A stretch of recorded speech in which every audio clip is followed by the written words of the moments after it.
تکمیل web T V کے ناظرین، میں ہوں کاشف اقبال اور آپ تمام دیکھنے اور سننے والوں کو السلام علیکم۔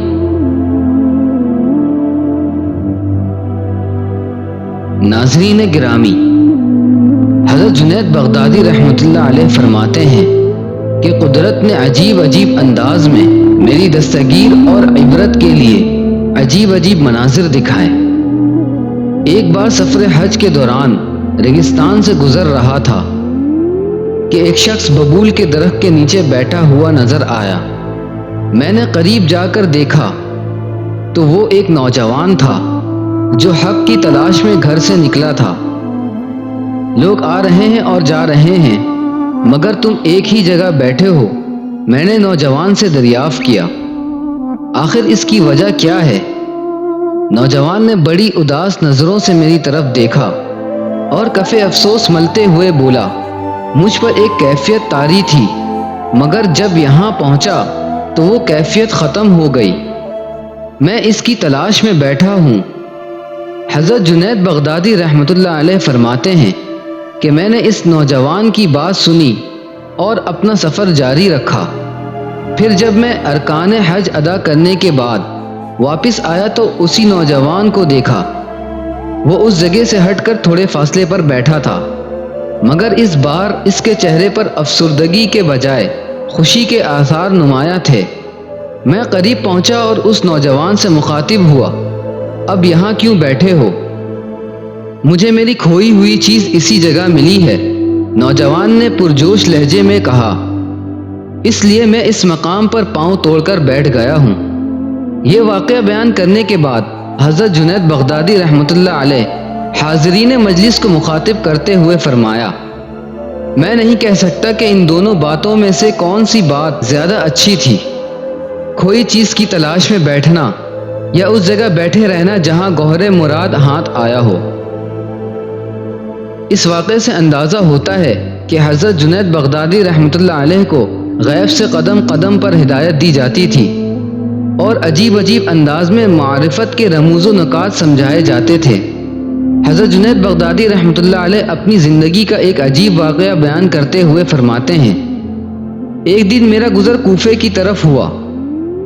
وہاں میں نے ایک عالیشان مکان دیکھا جو کسی بڑے رئیس کی ملکیت معلوم ہوتا تھا۔ مکان کے چاروں طرف بڑی چہل پہل نظر آ رہی تھی، قدم قدم پر دولت کے کرشمے نمایاں تھے۔ اس مکان کے کئی دروازے تھے اور ہر دروازے پر نوکروں اور غلاموں کا ہجوم نظر آ رہا تھا۔ ابھی میں دل ہی دل میں ان لوگوں کی بدقسمتی اور بے خبری پر افسوس کر رہا تھا کہ اچانک ایک خوشگلو عورت کی آواز سنائی دی۔ میں نے غور سے سنا، وہ عورت نہایت دلکش آواز میں یہ اشعار گا رہی تھی، اے مکان تیری چار دیواری کے اندر کبھی کوئی غم نہ آئے اور تیرے رہنے والوں کے ساتھ یہ ظالم زمانہ کبھی مذاق نہ کرے، جیسے کہ اس کی عادت ہے کہ وہ بڑے محلات کو آن کی آن میں ویران کر دیتا ہے۔ جب کوئی مہمان بے گھر ہو تو ایسے مہمان کے لیے تو کیسا اچھا گھر ہے۔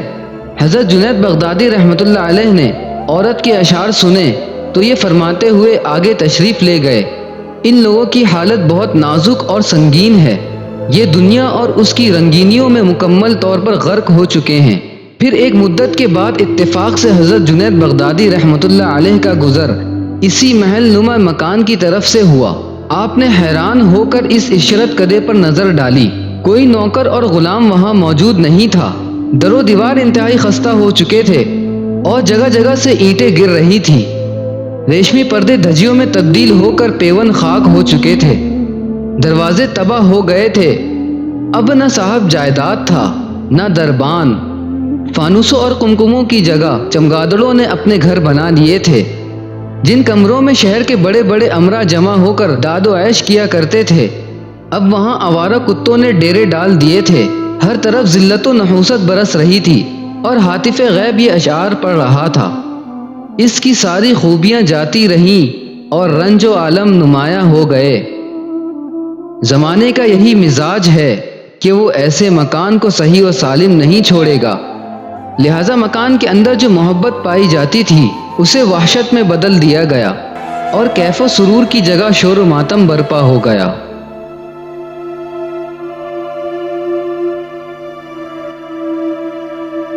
امید ہے کہ آج کا یہ ٹاپک بھی آپ کو پسند آیا ہوگا۔